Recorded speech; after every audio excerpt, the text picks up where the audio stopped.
right, hello, good evening, and welcome into a Friday edition of KC Sports Tonight. I am Mark Poulose, joined by Gabe Swartz on what has turned into a pretty lovely Friday afternoon. If you are a KC area sports fan, Gabe, you walked into the sports office about 20 minutes ago with some breaking news. Tell us what that was. It was that Annie Rogers of MLB.com says that the Royals have agreed to a new 2-year deal with Vinny Pasquantino, which means that they will not have to go into arbitration. And if you are unaware of what Major League Baseball arbitration looks like, it's essentially a player and his team arguing in front of a judge over the value of their contract. Usually it means the team is going to make arguments against the player's value and not necessarily throw insults, but insults in the sense of giving the reasons why they don't think that the player is as good as the player believes they are. So this is welcome news in the sense that the Royals are avoiding this. Given a couple weeks ago when they announced that the fences were moving in, Vinny posted this whole long tweet about it, all of his thoughts, and he said, here's what I'm thinking as a guy who's about to go and be told why I suck, and he deleted that tweet, and now it appears to be that you would think that maybe that part of the tweet where he was at least a little bit fostering a little bit of animosity toward the Royals front office is no longer there because they've got this new deal done. Now, it's not the 5-year deal that Michael Garcia got. It's not the 8-year deal that Bobby Witt Jr. got. But it's 2 more years, and it solidifies what I think a lot of people questioned in terms of the Royals' youthful foundation of will the Royals front office keep Vinny around, given that Jack Caglione is not necessarily a right fielder by trade. He's a right fielder by force, essentially, by the way that the roster figures out. So good news, though, I think, a base, and it's one less offseason question that we now have facing the Royals. Yeah, some of the numbers there, according to MLB.com's Annie Rogers. Obviously, the Royals have not announced this. This is not official, but Annie Rogers from MajorLeagueBaseball.com, she usually knows what she's talking about. Yes. She says that the Royals and Pasquantino have agreed to a 2-year deal worth up to $16 million. I believe $11 million of that is guaranteed. Now, for me, this is a very positive sign for the Royals because starting tomorrow, actually out at the stadium, they're going to have Royals Rally, and they're pretty much going to pack their bags and head down to Surprise, Arizona and get ready for spring training. But the reason that this is so positive to me is that the Royals organization for such a long time had a very long streak of not taking players to arbitration because they thought it was very important to team culture to not go into that room against the other player and basically say all the reasons are the deficiencies of their game, why you think they're bad.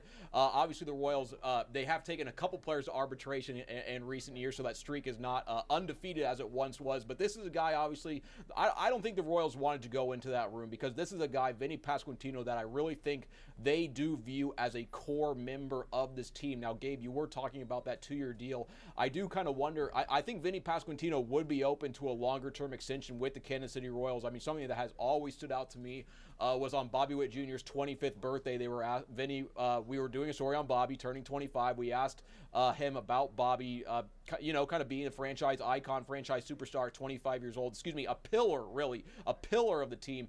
And Vinny Pasquantino talked about how Bobby Witt Jr. has a long-term contract commitment from this organization and how that might free him up and maybe allow him to maybe be the leader that the Royals let him be, and obviously is. So to me, this is a good news. Vinny, obviously one of the most productive hitters on the team. Gabe, I'm seeing here in your web article that last year Vinny had a career high in hits with 164, a career high with home runs with 32, career high in RBI at 113, games played at 160. We obviously know he was dealing with the hamstring injury. Yeah, and that's the thing that I wouldn't normally be like, oh, he played a career high in games. I love that, but it's noted, and I think it factors into why it's only a 2-year contract and why maybe the Royals are a little bit hesitant to give him the longer-term deal. He has been injured more frequently than Michael Garcia and Bobby Witt Jr. have been, and in terms of the athletic prowess for a franchise that doesn't just have infinite cash to spend like the Dodgers or another franchise, the Royals have to be a little more safe as to who they invest in for the long term. So this is just speculation, of course, but if Vinny has another season of great health and great production and goes 30 home runs, 100-plus RBIs again, I could see the Royals coming to him next offseason, ripping up the second year of this extension and signing him to a longer-term deal. Who knows if that's what's happening, but I think that the fact that he has dealt with the broken thumb, totally random, totally freak injury, the hamstring that he battled the start of last season that he played through, to his credit, and just other injuries throughout his career, I think that that's probably why he has been slower to get the contract extension from the Royals than these other guys have been, even though he's been with the Royals club and played. I think people have thought of him as part of the young core for longer than maybe they thought of Michael Garcia, who didn't even start on opening day last year. Yeah, I think this is a very good news. Obviously, Vinny's got this deal, but I think maybe when we talk about the length of this deal, I do like what you say. Obviously, he's dealt with the injuries, but I also think something that we need to factor in, and obviously I think the Royals are probably factoring in when they're thinking about a potential extension or new contract for Vinny, is what position is that at? Is that at DH or is that at first base? And because it will, the contract will change based on what position he really slots in at for the Royals' future. Now, we do know, I mean, Vinny Pasquantino, he does a good job, I guess, of getting some ground balls, scooping up some low throws in the dirt there at first base, but we do know he's one of the slowest players in all of baseball, and there maybe are some cons to his game, but obviously what we do know is that Vinny is just a straight-up professional hitter. This is a guy that, I mean, year in, year out, I think the Royals have learned he is someone that they can rely on. Obviously, one of the best offensive contributors in this organization, which leads us right into our next question.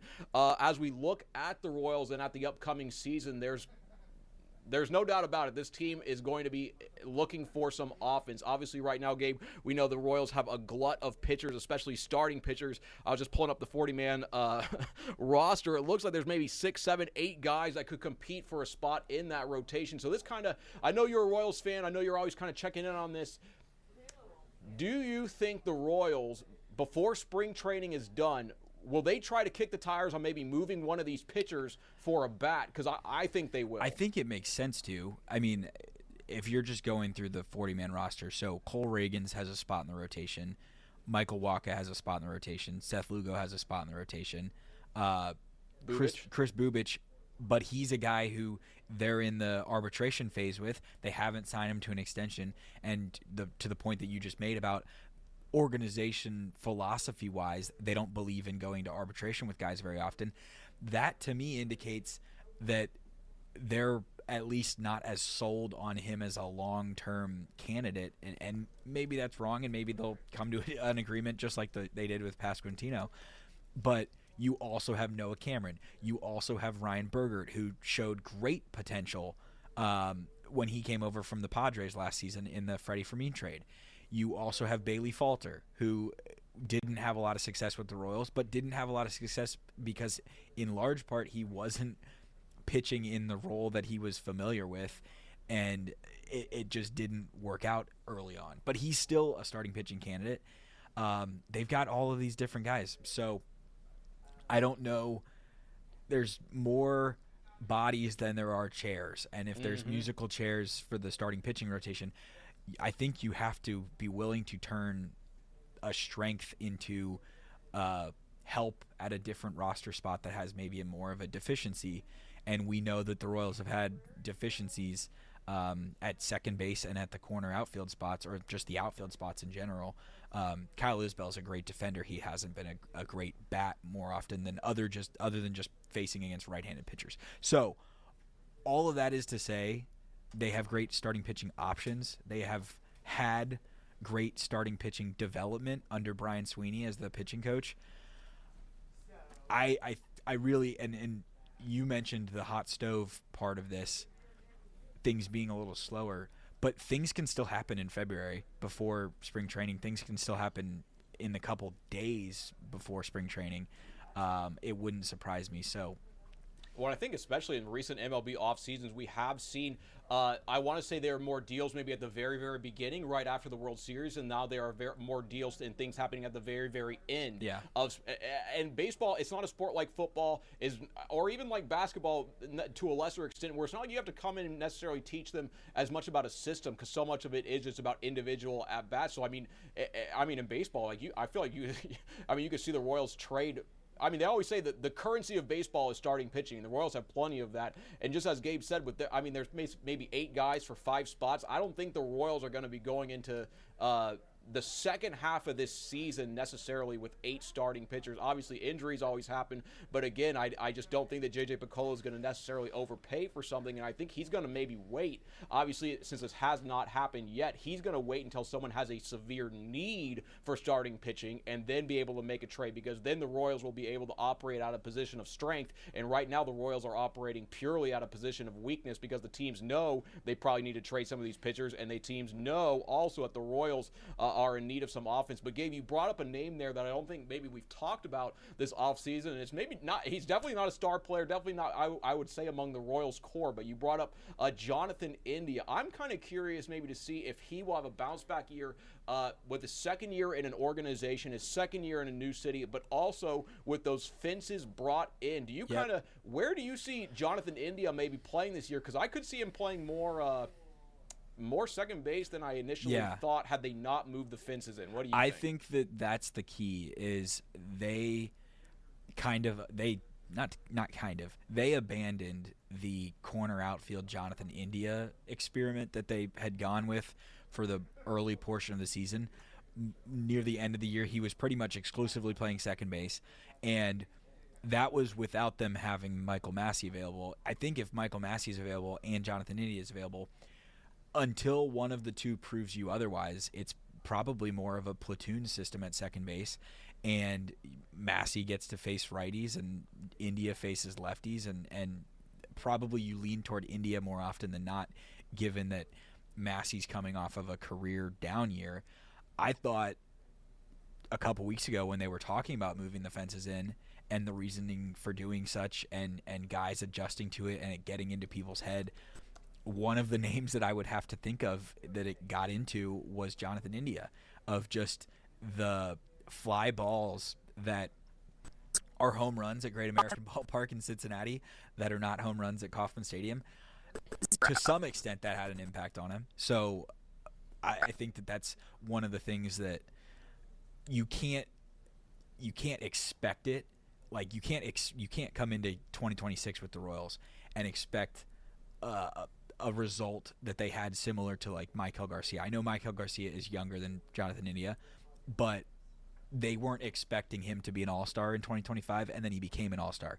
You can't expect Jonathan India to just go from what he was last year to all-star production, but the possibility is at least out there that he will be more comfortable in year 2 if he doesn't have his brain fogged up with, I've got to play left field in this huge outfield and all these kinds of things as well. Well, I mean, and I don't think he would ever say this. I don't think he would ever make this excuse. But, I mean, he did get hit in the head, like, in the second game of the season by, like, a 100-mile-per-hour fastball. And I think it was just a weird year for Jonathan India, and obviously we hope he has a big bounce-back year here in 2026. But I think, we talked about it when it happened, and maybe I don't feel like we've talked about it enough since. But the fences moving in at Kauffman Stadium, I am so intrigued to see how this plays out, because the Royals, as constructed, they have a lot of fly ball pitchers. I mean, that's just that's the truth of the matter, the fact of the matter. So I'm interested to see if some of those fly ball pitchers can continue to have the success with a obviously smaller home ballpark. But hey, that's why they play the games. That's what we watch sports for. So we'll have to wait and see. But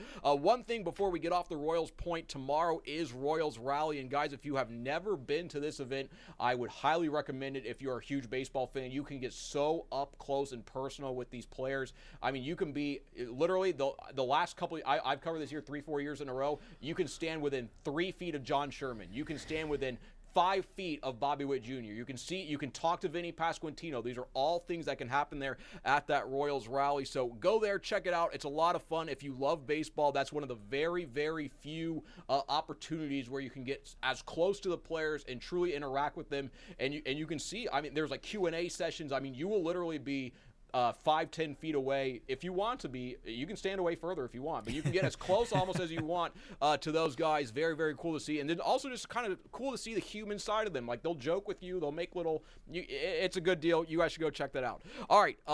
Another big thing going on tomorrow. ESPN's College Game Day is going to Lawrence, Kansas for maybe, I would argue, one of the biggest college basketball games of the season. 13th ranked BYU on the road taking on number 14 Kansas. But a lot of basketball fans outside of the college basketball world are going to be watching this because it features two of the best NBA prospects that we've seen in recent years. Potential number 1 and number 2 overall picks, Darren Peterson and AJ DeBonsa from BYU. But Gabe, it's not just two players playing. There are two teams on the basketball court. Both teams trying to maybe make a name for themselves here in the early season. So I want to frame the question this way. Is this a bigger game for KU or BYU? It is a bigger game for KU. Absolutely. And I think we agree with this, and I think that we haven't discussed this yet, but I think that the reasoning for you and I is the same.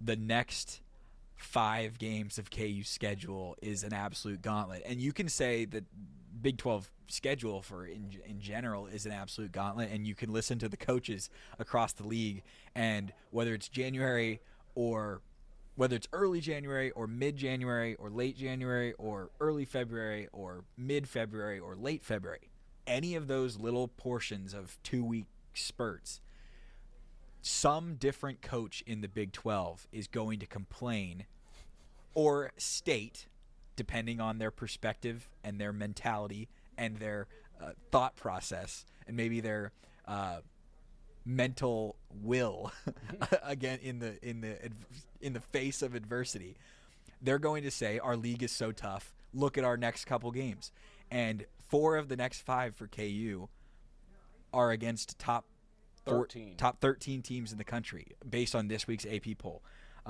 and all of those teams, if you just look at like even the advanced analytics sites, which are a little lower on Texas Tech, who KU plays on Monday night, even by KenPom standards, it's all top 20 teams. It's all teams that are expected to be 5 seeds or better, except for next Saturday when they get Utah, KU does, and that one figures to be the layup. So if we're going to debate what do you think their record's going to be over the next 5 games, I think 3-2, Bill Self comes out of it feeling great. And the most logical way to get to 3-2 is to simply win all of the home games, because winning in Lubbock is hard and winning in Ames is hard. But of the 3 home games in this stretch, Utah is the easiest one. BYU is the second easiest or the second hardest. And the Arizona one is the hardest. So of the next 5, this is still a really tough game, but it's one of the easier of their next 5 games. So they need it more.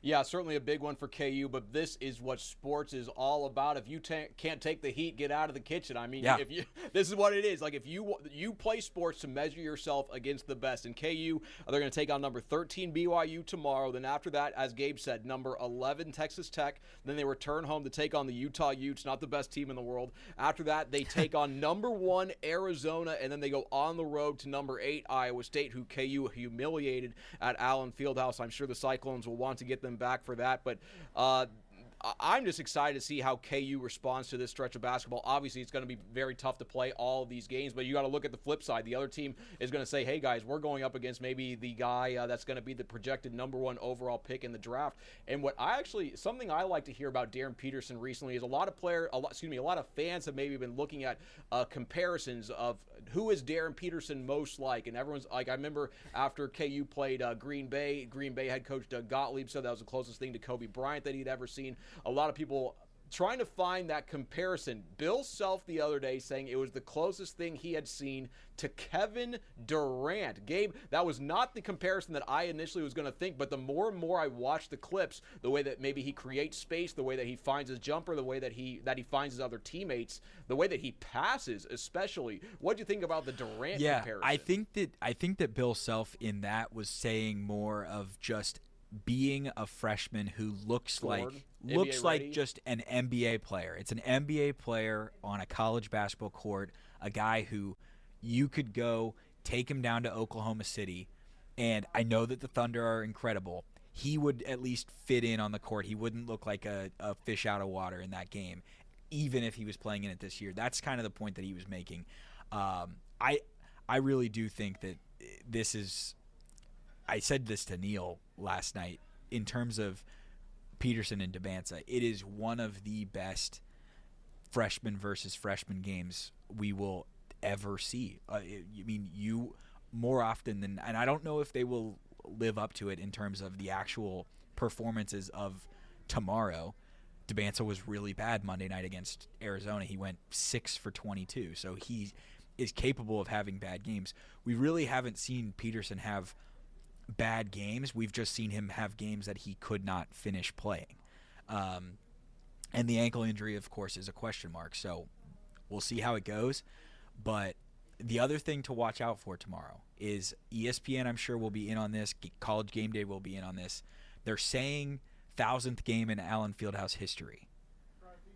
Yes, technically, they have erased some games from the history of Allen Fieldhouse off of the vacation of Silvio De Souza games from 2018.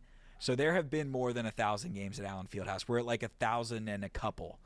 See, I love but they're going to say that. So when you're watching that game tomorrow and somebody says, 1,000 games, you can be like, well, it's actually like 1,007. See, I love I'm glad that you brought that point up because I hate when they try to erase history by vacating wins. But they don't vacate the losses. There's vacating, and I've heard the word vacation, but I never heard it used such a way. But I think you used it correctly. I think so. No, so there we go. You learn things new every day. Very excited for this game tomorrow. And, guys, I know, obviously, there's a lot of Hoops fans here in the Metro. I know not everyone is a KU fan. But, guys, if you have not watched Darren Peterson, just take some time out of your day. He's not going to be in Lawrence, Kansas beyond this year. Watch this kid play basketball. You will.